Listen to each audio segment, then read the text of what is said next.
It's a review. It's a reaction. No. It's a ranking, baby.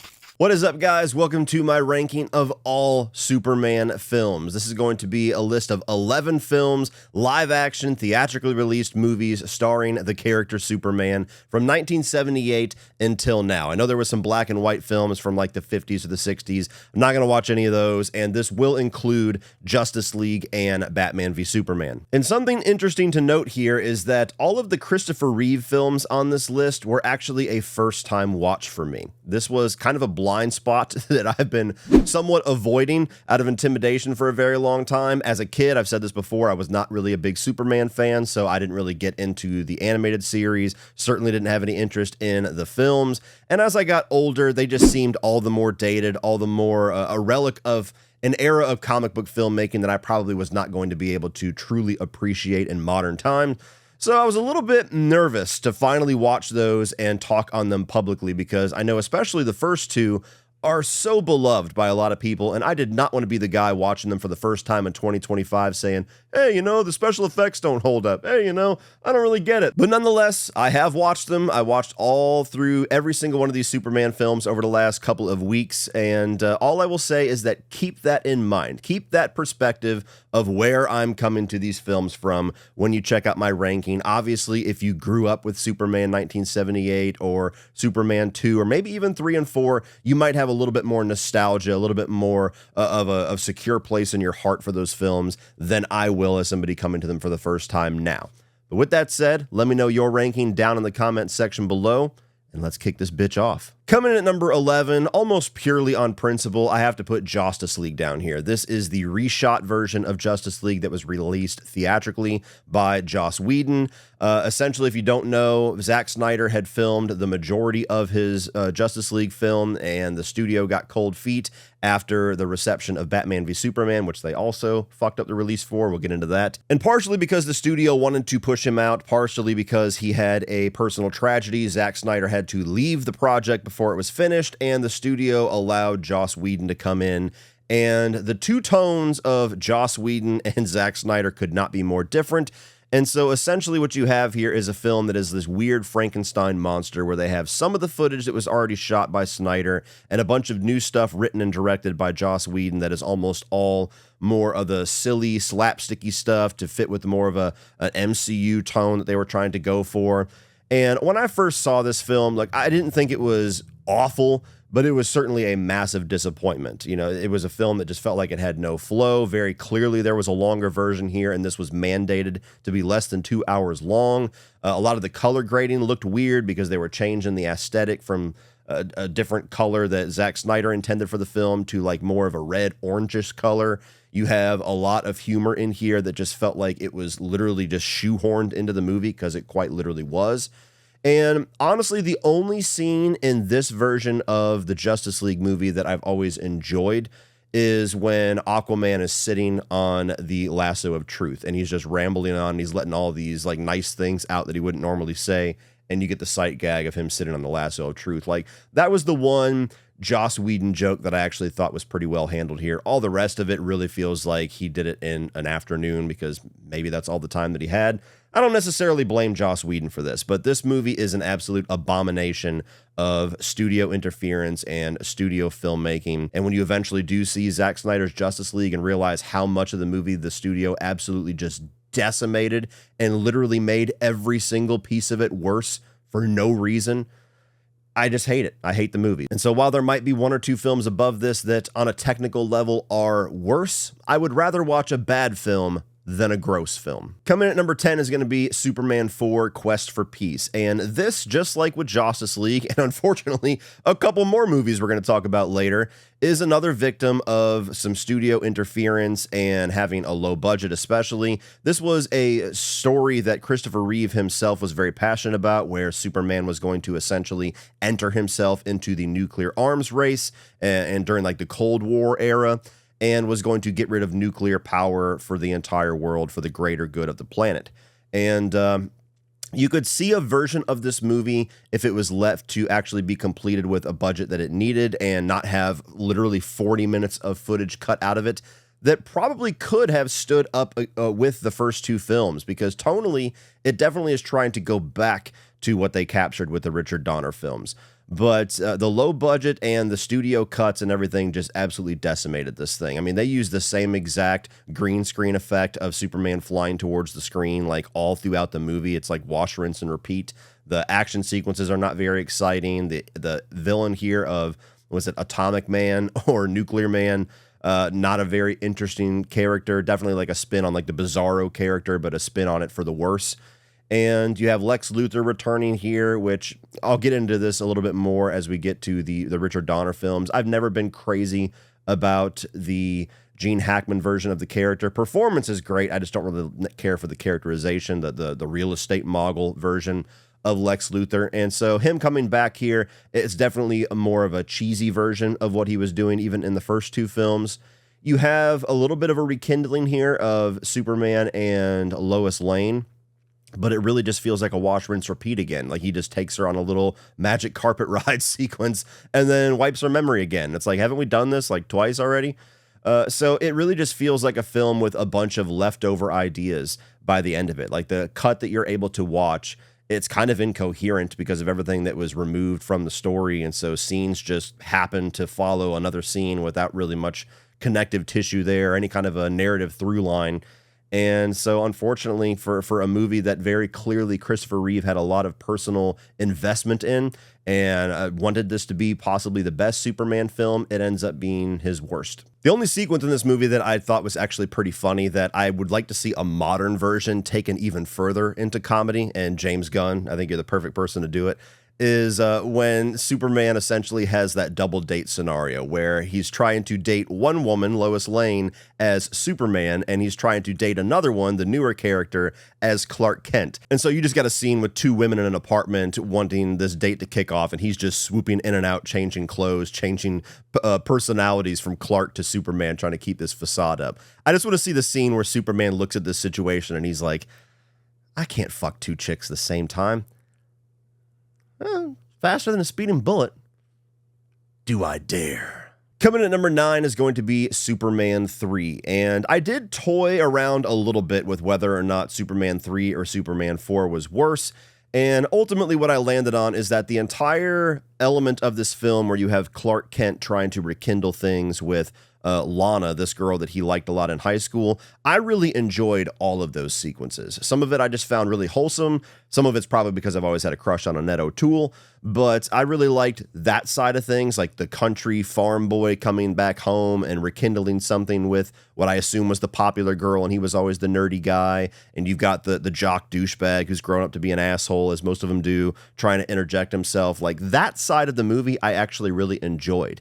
And I got a little bit of comedic value out of Asshole Superman, where he gets infected by kryptonite and he just starts going around being a dickhead. He's in a bar. He's starting to get that 5 o'clock shadow, and he fixes the Leaning Tower of Pisa. And the guy throws his new models down, and then later on he puts it back the way that it was, and the guy throws his models down again.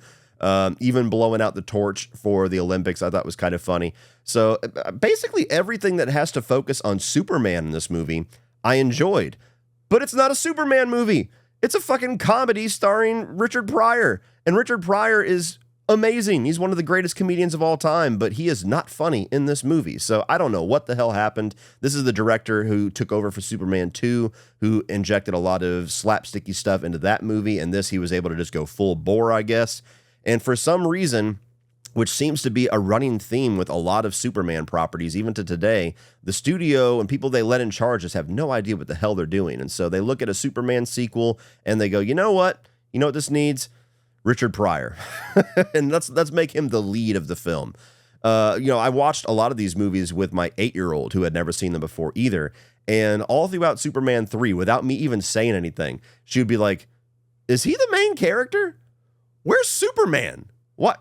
Why is he the main character? If Richard Pryor was actually funny in this movie, if they gave him good material, it might not be that big of a deal. But every time you go back to him, it's just a drag. It's boring. It's tonally weird. I don't care what's going on with him or the low rent version of Lex Luthor that he's in cahoots with. Every single time they cut away from Superman, this movie just drags like a fucking anchor. So it had potential to be a pretty good little sequel there with everything going on in Smallville, but yeah, they decided to focus on something else, and so it's really a slow, long movie to get through for just some good moments sprinkled throughout. Coming in at number 8 is going to be the theatrical cut of Superman 2. So this is essentially like a Justice League situation where you had Richard Donner, who was filming Superman 1 and Superman 2 back-to-back or within the same production schedule, and eventually, for whatever reason, the studio was getting cold feet about what he was doing and essentially removed him from the project. And you got this really weird situation where the ending of Superman 2 became the ending of the original Superman film, and they let this guy, Lester, come in, and for the DGA to be able to give him director credit, he had to film over 50% of the film. So he took a lot of existing stuff that Richard Donner had done, but they rewrote and directed a completely different half of the film that is very comedic, very slapsticky, tonally off from everything else that is going on. I don't mind the change where, you have Lois Lane throwing herself into the river. My kid got a really good kick out of that one too, but everything else going on here just feels odd, where, you have some things going on with Zod that feels comedically strange. You have the whole thing in the Fortress of Solitude where Superman just like throws a cellophane version of his logo, which wraps a dude up and accomplishes nothing. And they start teleporting around the place. And you're like, where the hell do these powers come from? What is this even accomplishing? There's a lot of really weird shit in this movie, and not the least of which is him giving the magic kiss that wipes the memory of Lois Lane. So there's bones of something that is interesting here, but eventually when you watch the Donner cut, you realize what the bones of this movie were actually supposed to be, and that version of the film is very clearly more up my alley. Superman 2 is watchable. I don't think that the theatrical cut is terrible, but you could very clearly look at it, and all of the things that were changed about it, all the things that were made to be different, just made the film worse. So much like Justice League, the theatrical cut that had all of the interference is the weaker cut of the film. Coming in at number 7 is going to be Superman Returns. Now, this one was actually a very pleasant surprise whenever I revisited it. I only watched it one time back in, 2006 when it came out. Didn't really do a whole lot for me. I did not see Superman 1 or 2 at that point, so that being the prelude to this being a direct legacy sequel, I lost a lot of what they were going for. And so tonally, this movie just felt very strange to me, and I never got into it. So I was very interested to check it out now that I had seen the first 2 films. And what I will say is that I think this movie is kind of a strange anomaly, where nowadays legacy sequels are all the rage. That's what so many people want. It's go back to, the first or the second film that we love and start over from there. Erase all the bad sequels. Recapture the magic of the old days. And that's what this movie was trying to do before that was even the cool hip thing to do. But for whatever reason, the mix that they decided to go for just did not resonate with people. You very clearly have them trying to go back mostly to the tone and the approach of the Richard Donner films and trying to pick up from there narratively with the relationship between Superman and Lois Lane and Lex Luthor in there as well. And I think that Bryan Singer does a really good job at capturing that with bringing a little bit more of a modern flair to what is going on and not being quite so campy. At the same time, having some modern action and with, the airplane sequence and things like that, modern special effects, which certainly helps things out a lot. But it's paying homage to and continuing directly from an era of comic book filmmaking that was so archaic at that point, that the magic of what they're trying to recreate just doesn't really land in 2006. So you have a film that is achieving very well what it's trying to do, but the climate of comic book filmmaking at the time, we had the X-Men films that he had done, we had the Sam Raimi Spider-Man films, we had Blade, right around this time you had Batman Begins coming out. We were heading for that darker, more grounded era of comic book filmmaking. And so something that is very throwback to the 70s and the 80s like this, it just feels dated from the moment that it comes out. And so it's a really interesting movie that has all of the ingredients there that should have made it a mega hit, but it just wasn't. It just didn't really land with anybody. And watching it in 2025, there was a lot of things that I appreciated about it. I think that Brandon Routh is a good Superman. You know, he might be my least favorite of all of the live action Superman actors, but that's not because he's bad. It's just because everybody else does just a little bit better, or they're more my type of Superman, I guess. I think that Lex Luthor, I don't have fond memories of what Kevin Spacey was doing, but when I watched this movie, dare I say he might be my favorite on-screen, like live action Lex Luthor. I haven't seen any of the TV series. I know Michael Rosenbaum is the one who usually gets the crown, and I'm sure I'd probably love his more. But as far as the movies, you know, Nicholas Hoult, what he was doing was great, but I think that the mix that we got here with Spacey, where he's very much trying to bring some of that campy silliness and the real estate stuff from the Gene Hackman era, but he's got a little bit more of a sinister edge to him. Like the scene where he's kind of doing the James Bond villain monologue to Lois Lane, telling her what he's going to do. And he's like, I know what you're going to say. Just tell me. Go ahead and tell me.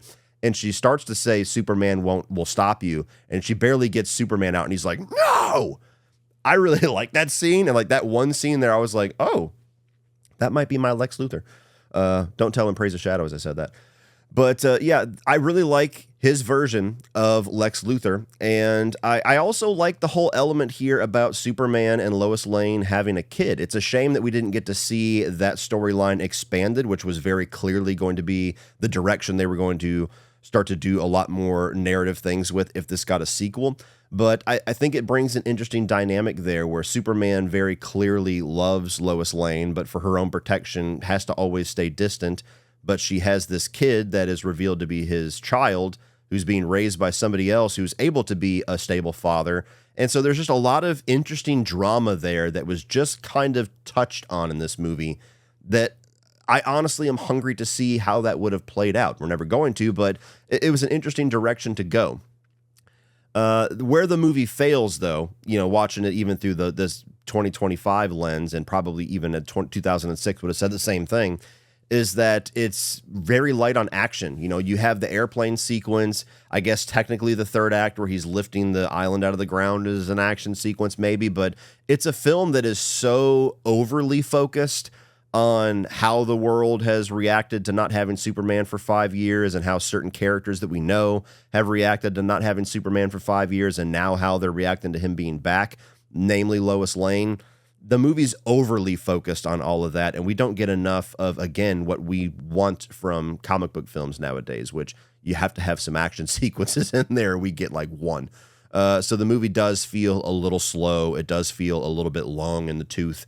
But it was interesting. You know, I did not expect to like this at all when I came back to it, but now having watched it with the context of the first two films, there was a lot more that I could appreciate about it. So I would not dislike rewatching this one in the future. Coming in at number 6, and I don't know how controversial this is going to be, I have the Richard Donner cut of Superman 2. I was very interested in clicking play on this one after having watched the theatrical cut because I had done no research whatsoever on what specifically the changes were going to be for the two cuts. All I knew was that half of the film that I just watched is not about to carry over to this new version. And I actually watched both of these cuts back to back on the same night so that everything was very fresh and I could pinpoint every little moment that was going to be different.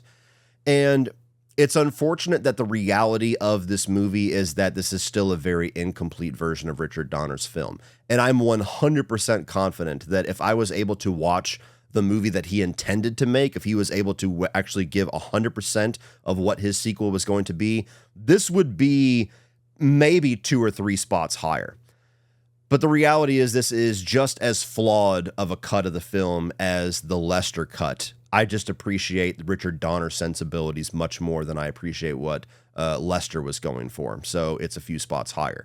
So Superman 2 on its surface, like I didn't get into this in the Lester cut, but you have this whole storyline with Zod and, you know, his minions getting out of the Phantom Zone.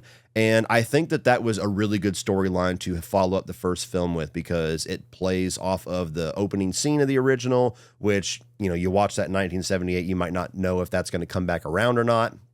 I think that having Kryptonians as his ultimate villain by the third act makes for a lot more interesting and exciting action sequences, at least for what they can give us in 1981. But it sets up a much bigger, grander sequel, which sequels should do. I think that there's some interesting stuff going on with Zod coming in and trying to be like the ruler of Earth and how he figures out the rules of everything. You know, they think they're on planet Houston and little comedy bits like that. Richard Donner's comedy, I do think, is better than Lester, by the way. Like, you still get some of that campiness in here, but it's not slapsticky and stupid. It actually gets a little bit of a grin or a chuckle out of you. And you still get the same situation here, the same storyline where Lois Lane is starting to suspect that Clark is actually Superman, but it's taken a lot further here, where right from the beginning of the movie, she's suspecting it because of a newspaper clipping, which it's still silly back in the old days that just the different hair and the glasses makes everybody not realize it's Superman, but at least they address it right away. She literally throws herself out of a window expecting him to save her, and he does, but in a way that's not obvious that it's him, which is pretty comedically funny. And I really like the scene where she goes to shoot him with a bullet and basically tricks him into outing himself, where he's like, now you realize if Clark Kent was a human, you would have just killed him. And she's like, no, it's a blank, idiot. You just told me. That was really funny. So I enjoyed that change. I did kind of miss the river sequence just because me and my daughter enjoyed watching that together. So that's the one element of the Lester cut that I do like. But the rest of the movie feels like a shorter, quicker version of the Lester cut, where we're kind of getting to certain plot points a little faster. And all of that works so good until you get to the ending. And the ending is what kind of killed this for me, where like up until the last 15 minutes of the film, I was like, oh yeah, this is like up there with the first one. And unfortunately, because of the nature of him not being able to finish this film, you have a repeat of the Superman flies around the globe and turns time back, which, spoiler for what I'm going to get into when I get to 1978, I really hate that as an ending. I don't think it makes any sense. I think it's overly silly, and it's a cop-out ending where it's just like, let's just delete all the events of this movie. And to me, that makes the movie feel inconsequential. That's a cop-out ending. So I hated the fact that I got to the end of this and he's like, I'm just going to fly around the world again. And that's the way that he wipes the memory and gets rid of, Zod and all of them and prevents their escape and gets the Fortress of Solitude back. I really didn't like that. The sequence where he tricks them inside of the Fortress of Solitude also feels like it's missing something. Like, you don't get all the stupid campy bullshit, but it feels like there's more that should be in that sequence tied in with just him tricking Lex Luthor and them into giving up their powers. So just as soon as you get to the third act, I feel like you really find out that the movie is still incomplete. And so I find myself still as frustrated almost with this cut as I am with the Lester cut, just for different reasons. Also, one element of the story that I feel like it's a shame that it was shortchanged so much is the element where Superman chooses to give up his powers to be with Lois Lane. I feel like that should have been the main plot of the film. Is very early on in the first act, he chooses to do that alongside Zod descending on Earth, and have most of the movie be these situations where Clark is trying to get used to not having powers anymore and being a human, like going into this restaurant and getting his ass kicked. But the version that we have here, like, he decides to do it. They go off for a burger. He gets his ass kicked, and then he walks right back to the Fortress of Solitude. He's like, fuck that shit. Give me my powers back. So, I mean, it's kind of funny when you look at it in that way. So there's some comedic value there. But I think there was potential for that to be a really interesting plot line for a movie. But I guess they just didn't want to do that because they didn't want to go the whole movie without Superman action sequences, which maybe that was the right choice, but I was more interested in what was going on with that story than it seemed the movie was. It's a shame. It's a shame that whatever the hell the studio was doing at the time did not let Richard Donner just complete this, because I think very easily for most people that would have been the best Superman film over the original. But as is, it comes in at number 6 for me. Coming at number 5, we have Batman v Superman, Dawn of Justice, and I pretty much only acknowledge the Ultimate Edition. If I was to rank the theatrical edition, that would be probably 2 spots, 3 spots lower. But this is yet another film where a filmmaker comes in and does the job he was hired to do, and the studio gets cold feet and starts fucking around with it.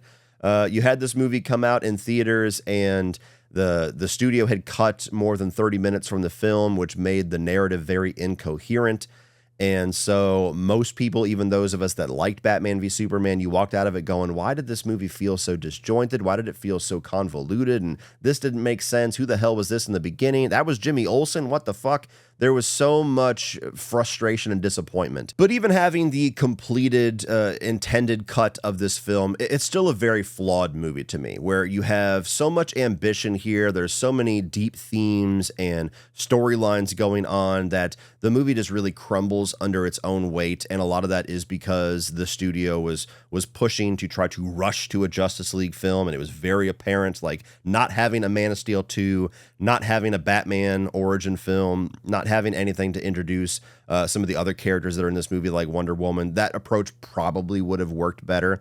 There's a version of trying to do all of this in one movie that I think can work a lot better, and we're going to talk about that in a few spots. But the way that they approached this film, it just tried to do too much. Now, the positive side of it, you have the best on-screen Batman portrayal, in my personal opinion. I love what Ben Affleck did here. I love his version, just that brawler, just neck breaker version of Batman. Does he go too far with having guns on the Batmobile? For me, it didn't bother me. For some people, that's sacrilege. I would say apply that same logic to Michael Keaton then.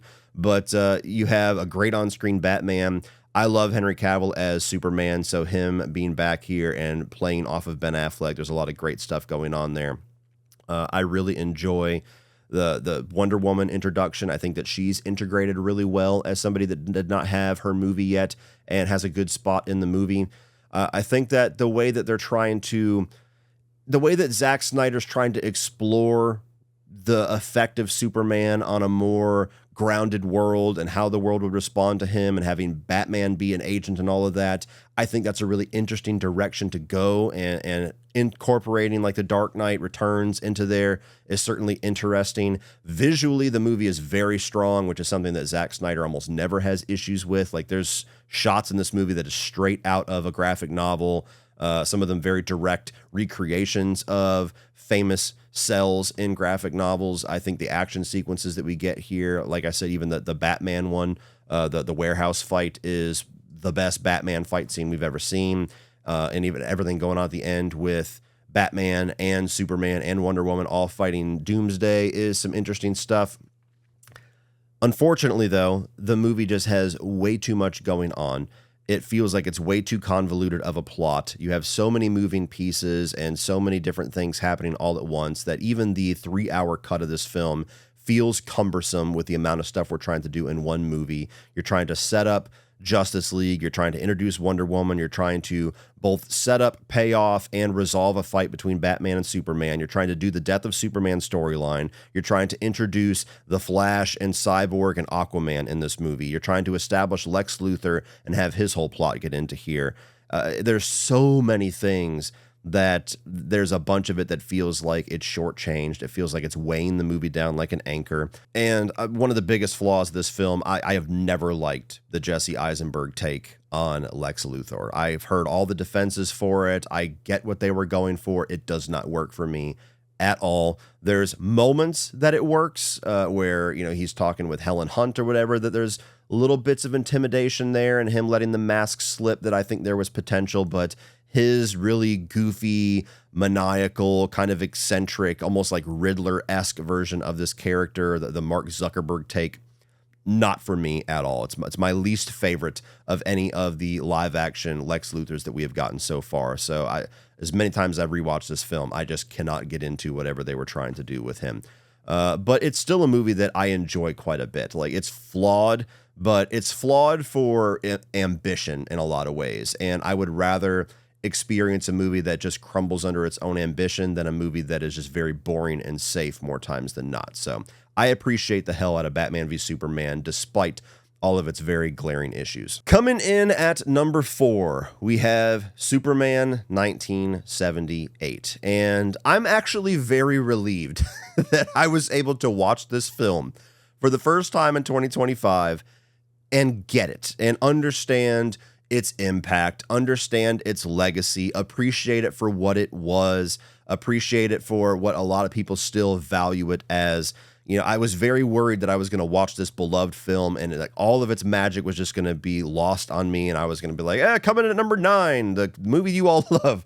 I hate being that guy sometimes, even though sometimes, if you watch a movie decades after it was in its prime, it's not your fault as a viewer sometimes if you just don't quite get it. But I think I did. Superman 1978, you watch this movie and you really do see the template being cut for so many of the films that I grew up with and so many of the films that I hold very close, like Sam Raimi's Spider-Man. You watch the Richard Donner movies, Superman 1 and 2, you see so much there that I never even realized was a thing that Sam Raimi very clearly was taking inspiration from with his Spider-Man films. Even some of the plot lines with Superman, giving up some of his powers. So that was actually something that really charmed me to this movie, was watching Superman 1978 and seeing so many things in this movie being done first that other films that I love very clearly took inspiration from and did their own spin on. Aside from that, I just really enjoy good origin stories, so it was cool to see this version of the origin with Jor-El and everything that happens on Krypton, and then them sending the baby away and landing in Kansas, and his relationship with Pa Kent and being in high school. The movie really takes its time building out the origins of Clark Kent before we ever even get to Superman. It might be like over an hour before Superman even shows up in the movie, and that was kind of a pleasant surprise for me, that it really was kind of bold to keep away the element of the film that most people nowadays especially would be screaming like, where's Superman? So that was kind of interesting. I think that Christopher Reeve, I don't know if I've even talked about this yet, he is so good in the role of Superman, which, there's nothing revolutionary for me to say. People have been saying that for decades. I'm late to the party, but I'm glad that I can appreciate what he brought to the role and what people beloved him in this role for. And I think that there's this very interesting charm to the way that he has a certain dialect as Superman and a certain vibe about him, and then very much switches over to a completely different character with Clark Kent, and I think he does it very well. I think his chemistry with Margot Kidder here as Lois Lane is great as well, and they were one of the best parts of the Richard Donner films, is their dynamic and their back and forth. And the storyline going on here where Superman's just kind of integrating himself into the world. He reveals himself to save Lois Lane and save this helicopter, and then is just kind of solving crimes and helping people throughout Metropolis until eventually Lex Luthor has this gigantic plot in the last 15 minutes that he has to go off and stop. It's not a movie that's building towards like this big boss fight like a lot of comic book films nowadays are. And there was something interesting about that to me that kind of made it stand out as unique. Also, I haven't mentioned this yet, but the John Williams score for Superman, one of the best superhero themes of all time. I loved the score even before I had seen these films. I'd always heard it. Obviously, that's just a pop culture mainstay, but it really is a great theme where you can just like hum the music. It's so iconic, which you could say for almost anything that John Williams has ever done. I mean, that guy is very clearly a master at what he does. There's no question why he's the most beloved of any film composer, because whether you're humming the Superman theme, Jaws, Indiana Jones, or Jurassic Park, like it's just something that is ubiquitous. Everybody knows it, even if you've never seen the films before. So love the Superman theme. I will say the flaw with the film here, aside from just, there's dated elements to the special effects and everything, of course, but I don't know. It didn't bother me. Again, like I just kind of put myself into a time capsule and realized I'm watching a 1978 film. It doesn't bug me as much. I don't really care for the Lex Luthor here. Gene Hackman's awesome. Gene Hackman's performance is great, but the version of Lex Luthor we get here, the kind of campy real estate guy, that's kind of a boring version of Lex Luthor to me. I'm not really a fan of any of the live action takes on Lex Luthor as far as like loving any of them so far. So that's a character that maybe I just don't understand. Maybe I need to read some comic books. Maybe I need to get the character of Lex Luthor a little bit more. But yeah, this is one where for having an actor of the caliber of Gene Hackman be the villain of your movie, I just doesn't really land so much for me. And some of that is his plot too. Like I'm going to blow up certain areas and I'm going to blow off part of California so that my land is now the beachfront property. It's a very stupid plot.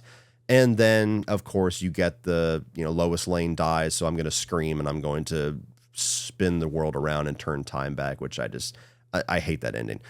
So, those little things aside, I really enjoyed this film.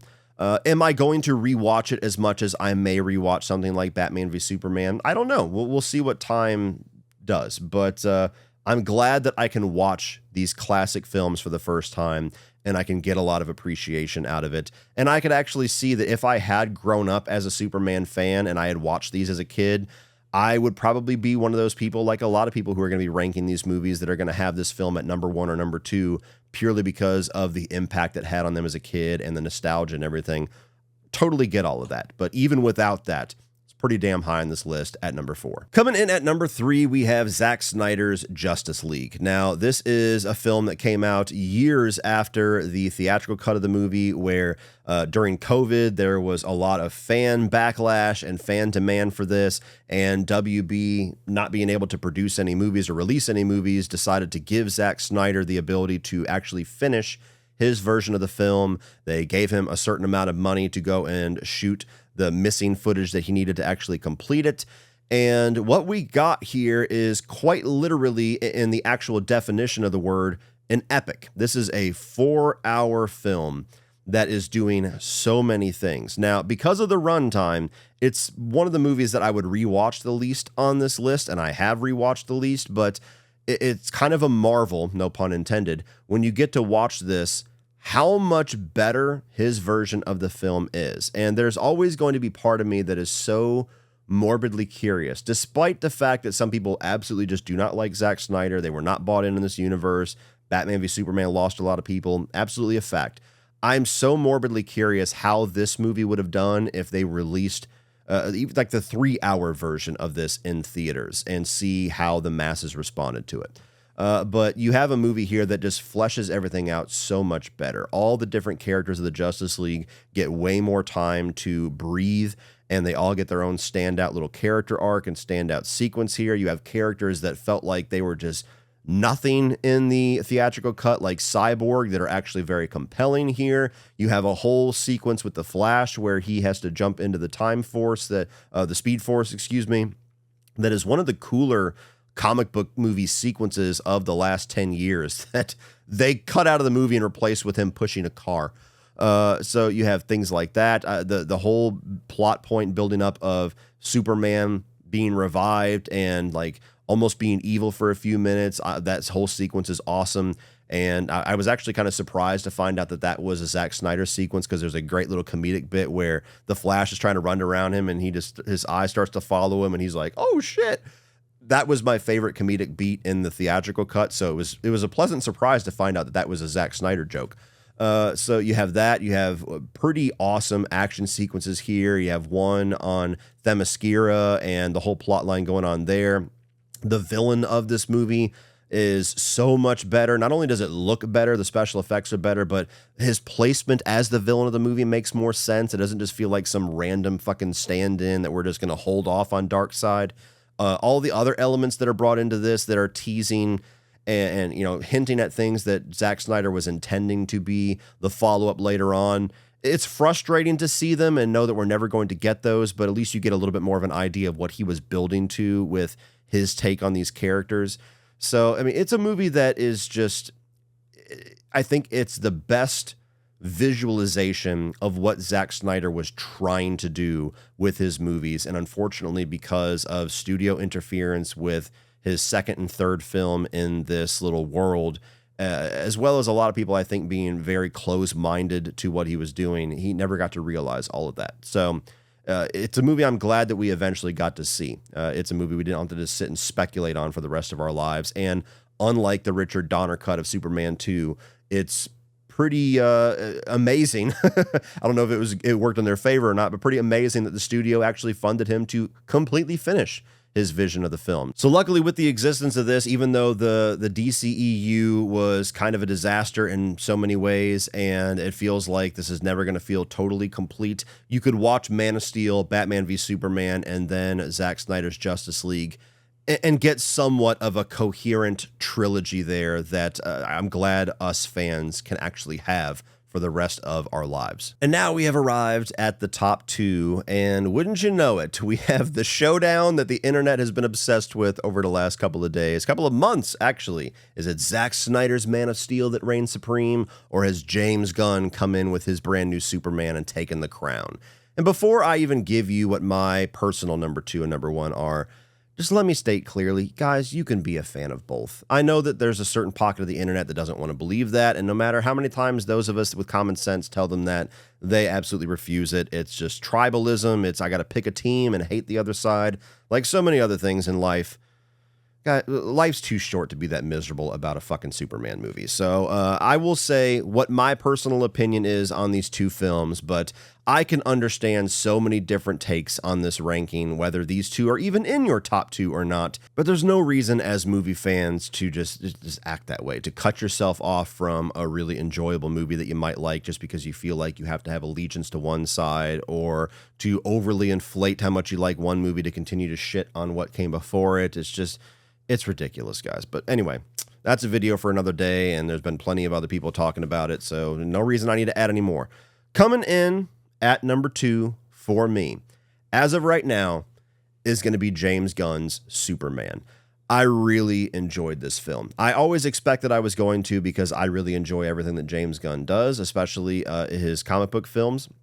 And it felt like from the beginning, the changes that he was going to make to kind of give a different version of Superman while very much playing into more of the classic approach to the character, and certainly kicking off a brand new cinematic universe that I hope is going to be handled significantly better than the last one. There was a lot of reasons for me to be hopeful about this. I was concerned about Crypto and a few of the other characters coming in. Is it going to feel overstuffed? Is it going to feel tonally weird? Is it going to be too silly? Certainly had reservations.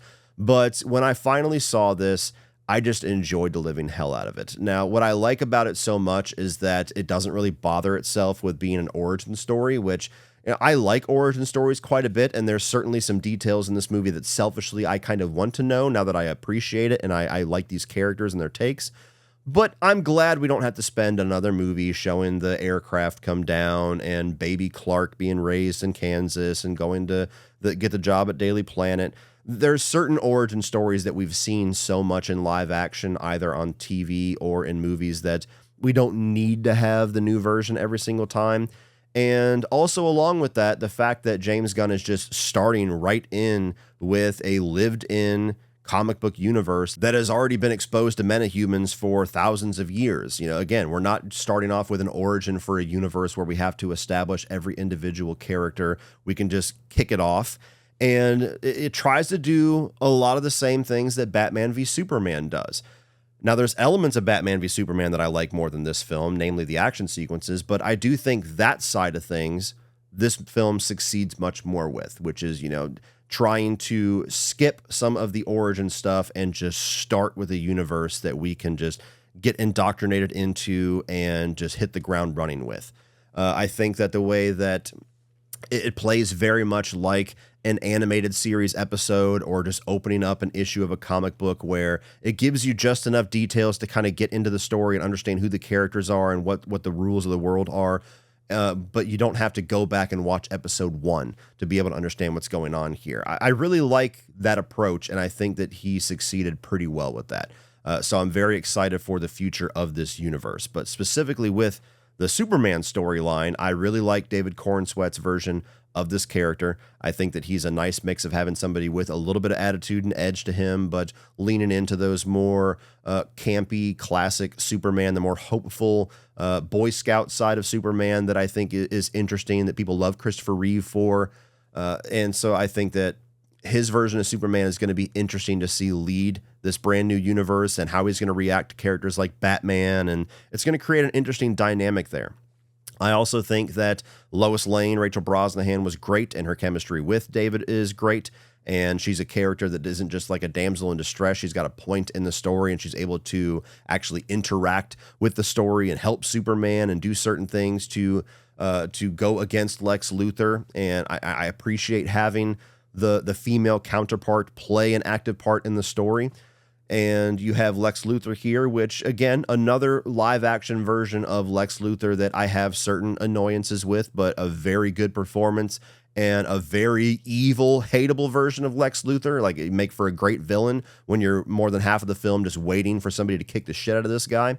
I think that a lot of the action sequences that we get here are fun and exciting, and they're very over the top and comic booky, and it's just a very wild sci-fi fantasy type world. And I appreciate the fact that the movie did that, by the way. I like the fact that, we've been in this era for a very long time. Everything basically post the Nolan trilogy, where so many of our comic book films bother themselves a little bit too much sometimes with, we have to play by the rules of your world. We have to play by the rules of the real world and how things work and how people would react. And sometimes that's awesome. Sometimes that's the right approach. Sometimes it feels like an unnecessary burden.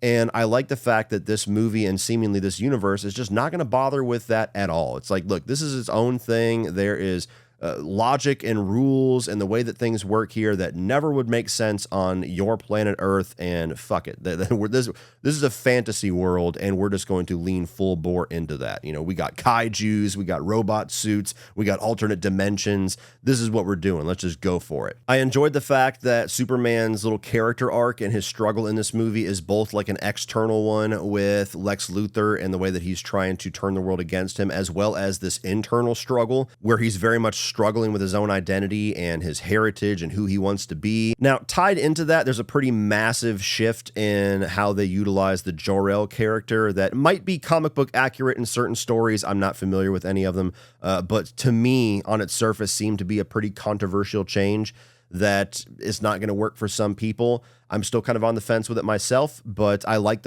what it creates for the character of Clark and the ultimate payoff of how he views his heritage in the sense of being the son of Ma and Pa Kent, and what two different parents, two different sides of his upbringing creates him to be. And I don't want to get too specific with it for those that haven't seen the film, but as somebody that gets really emotional about father-son storylines, just the one scene that we get here that really solidifies that side of Clark's character was the most emotional scene in the movie for me, and I kind of wish we got more of it.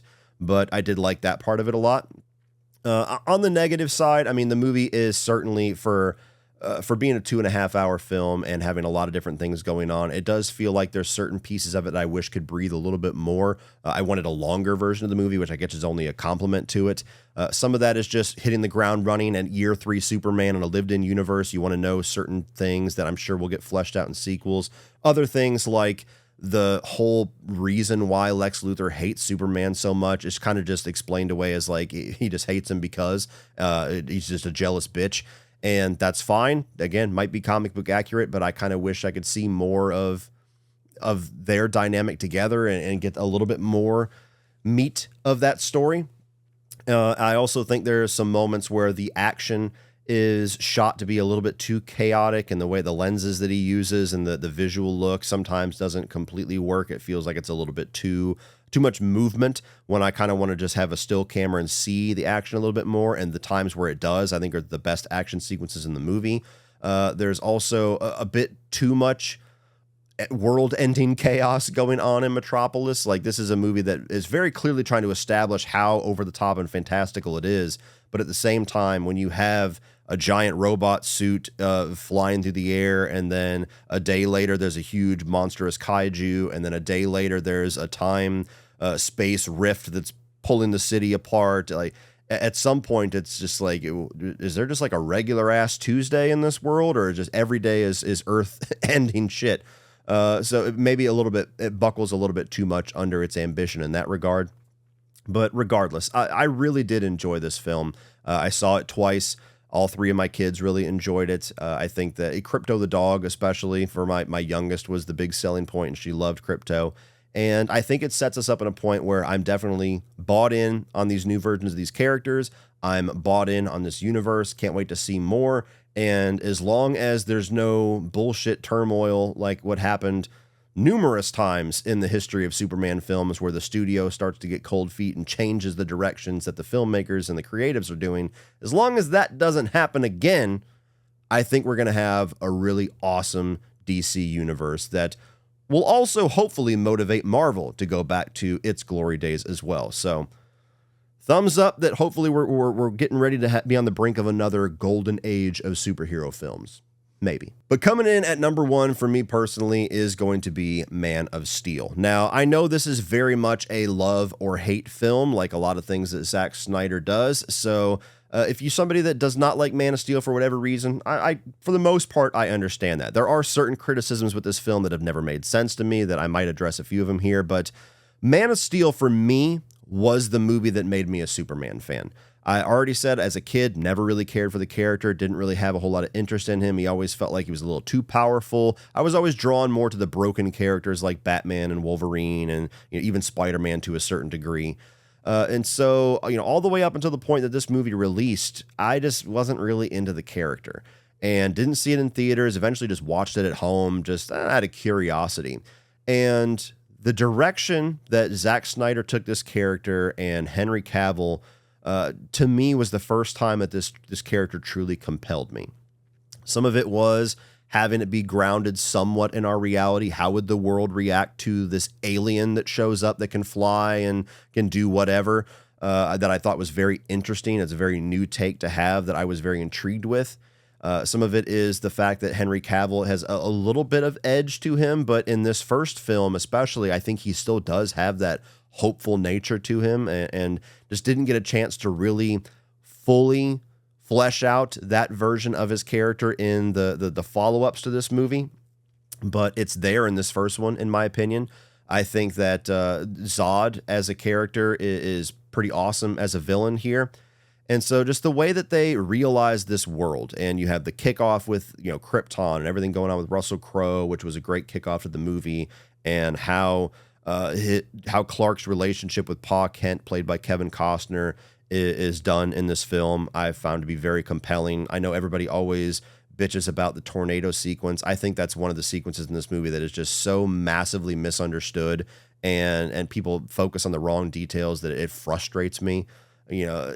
To me, that sequence is very profound and just does not get the credit that it deserves from a lot of people, where you have a father that is already established numerous times, like with him saving the kids in the school bus, that he knows that his son is meant to save this world, but he also knows the world is not ready for that yet. And that's a very different, very realistic thing for Zack Snyder to explore here, where it wouldn't just be sunshine and rainbows like in some of the older movies where when Superman shows up and everybody just loves him. It wouldn't be that way. So I like the fact you have a father that believes in his son's cause so much that he's even able to acknowledge the darker side of it. Like, maybe you should have let those kids in that school bus die. Maybe the world, the overall good of what you're going to be able to do will be better, and you're taking a risk at that getting snuffed out early because the world's not ready for you yet. The world's not ready to see what you can do yet. And even further, when he's literally staring at his death and his son could just swoop in and save him, and he holds his hand out and tells him no. On one side of that, a father that just believes in his son's cause so much that he's willing to die for it. And on the other side, a son that believes in his father and respects his father's wishes enough to allow his father to die when he can save him. There's just something there that I think is just very deep. And I've always loved that. And then you have like all the action sequences with, eventually him learning to fly and taking off in the suit for the first time and having to face Zod and that epic third act clash there. Everybody bitching about the level of destruction. What would happen if two giant flying gods that can shoot lasers out of their fucking eyeballs were flying around a metropolis? Shit would get broke. So again, another criticism I've never understood with the film. And even the ultimate conclusion of him being forced, being put into a corner, a rock and a hard place, and being forced to kill Zod when he wants to do anything but. You either kill this guy and end this now, or he's just going to continue to murder until you stop him. Like, is it dark? Yes. Is it something that certain people don't want to see Superman have to go through? Sure. Does that make the sequence inside of the movie bad or make no sense? Absolutely not. Another criticism I've never understood. But Man of Steel to me is it's just one of the most underappreciated, underrated comic book films of all time. There's people that love it on that level. There's a lot of people that don't. But for me, like if I was to do a top 10 comic book films of all time, it would absolutely be on that list. It might even be top 5. I just love so much about this movie. Every time that I rewatch it, I appreciate it more. There's something there that I get a little bit more out of. The more that you see a lot of hate and frustration with the movie, it makes me hold it even closer to the chest. So, I mean, is it possible that James Gunn's going to continue on and we're going to get a Superman 2 or, some kind of a team-up movie that I might love even more than Man of Steel? It's very possible, and I hope that we have movies of that level on the horizon. But as of right now, like a lot of people hold Superman 1978 in very high regard because that was their Superman and that was their Superman movie, and that's what made them fall in love with the character. That's Man of Steel for me. So Man of Steel comes in at number 1. Well, that's it for this one, guys. That is my Superman ranking. If you enjoyed that, click over here for all of my 2025 new release reviews. I'm also going to put a ranking up here of the DCEU as it ended. Please like, share, hit that subscribe button so you don't miss everything in the future. And as always, remember, opinions are like assholes, but that doesn't mean you have to be.